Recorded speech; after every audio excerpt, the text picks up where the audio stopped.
할렐루야! 오늘은 레위기 7장의 말씀을 함께 보도록 하겠습니다. 저는 목사입니다. 목사가 교회에서 사역하고 받는 돈은 월급이라고 잘 부르지 않지요. 보통 사례금이라고 부릅니다. 사례는 상대방에게 고마움을 나타내는 것을 말합니다.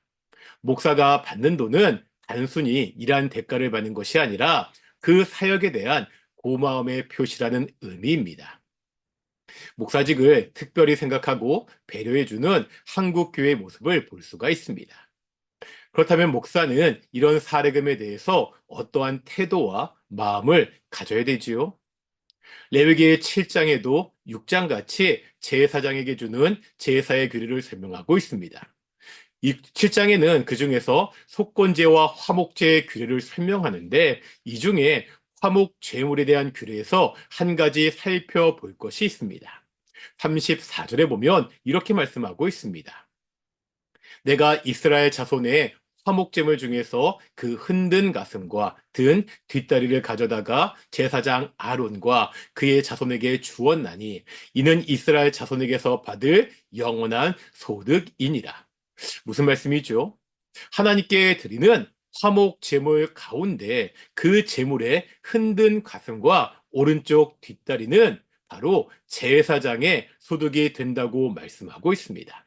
다시 말하면 제사장들은 백성들이 바친 제물의 일부를 자신의 소득으로 삼을 수가 있었습니다. 백성들로부터 소득을 얻는 것은 제사장뿐이 아니었습니다. 이스라엘 백성들이 가나안 땅을 정복하고요. 땅을 기업으로 분배받잖아요. 이때 레위 지파는 기업이 없었습니다. 그러면 땅이 없는 레위 지파는 어떻게 살아야 되지요? 민수기 18장 21절에 보면 이렇게 말씀합니다. 내가 이스라엘의 11조를 레위 자손에게 기업으로 다 주어 그들이 하는 일, 곧 회막에서 하는 일을 감나니. 여기에 보니까 이스라엘 자손이 하나님께 드리는 11조가 레위 지파의 기업이 되었습니다. 회막에서 섬기는 레위 지파는 이스라엘 백성들의 11조로 생활을 했습니다. 제사의 제물은 하나님께 드리는 거잖아요. 11조 역시 하나님께 드리는 것입니다. 그렇다면 제사장과 레위인은 누구에게 기업을 받는 것이죠? 하나님께 받은 것입니다. 먼저 이 사실을 잊지 말아야 됩니다. 제사장과 레위인은 하나님이 공급하시는 것으로 사는 사람입니다. 동시에 알아야 되는 것이 있습니다. 하나님께 드린 제물 11조는 백성들이 하나님께 드린 것이라는 사실입니다. 오늘날 목사도 마찬가지입니다. 목사의 생활비는 누가 주는 거죠? 하나님께 드린 헌금에서 받습니다. 그러면 목사의 생활비는 하나님이 주시는 것입니다. 목사는 이 하나님 앞에서 부끄럼 없이 살아야 됩니다. 하나님이 공급하시는 것으로 산다는 그 믿음이 있어야 됩니다. 동시에 알아야 되는 것이 있습니다. 이 헌금이 성도들의 주머니에서 나왔다는 사실도 잊어서는 안 됩니다. 이 말이요, 성도들을 돈으로 보라는 것이 아닙니다. 목사는 성도들로 인해서 살아가는 존재라는 것을 알아야 됩니다. 성도들을 위해 존재하는 그 직분이라는 사실을 잊지 않아야 됩니다. 성도들은 목사에게 살해하죠. 목사의 사역에 대해서 감사하는 마음입니다.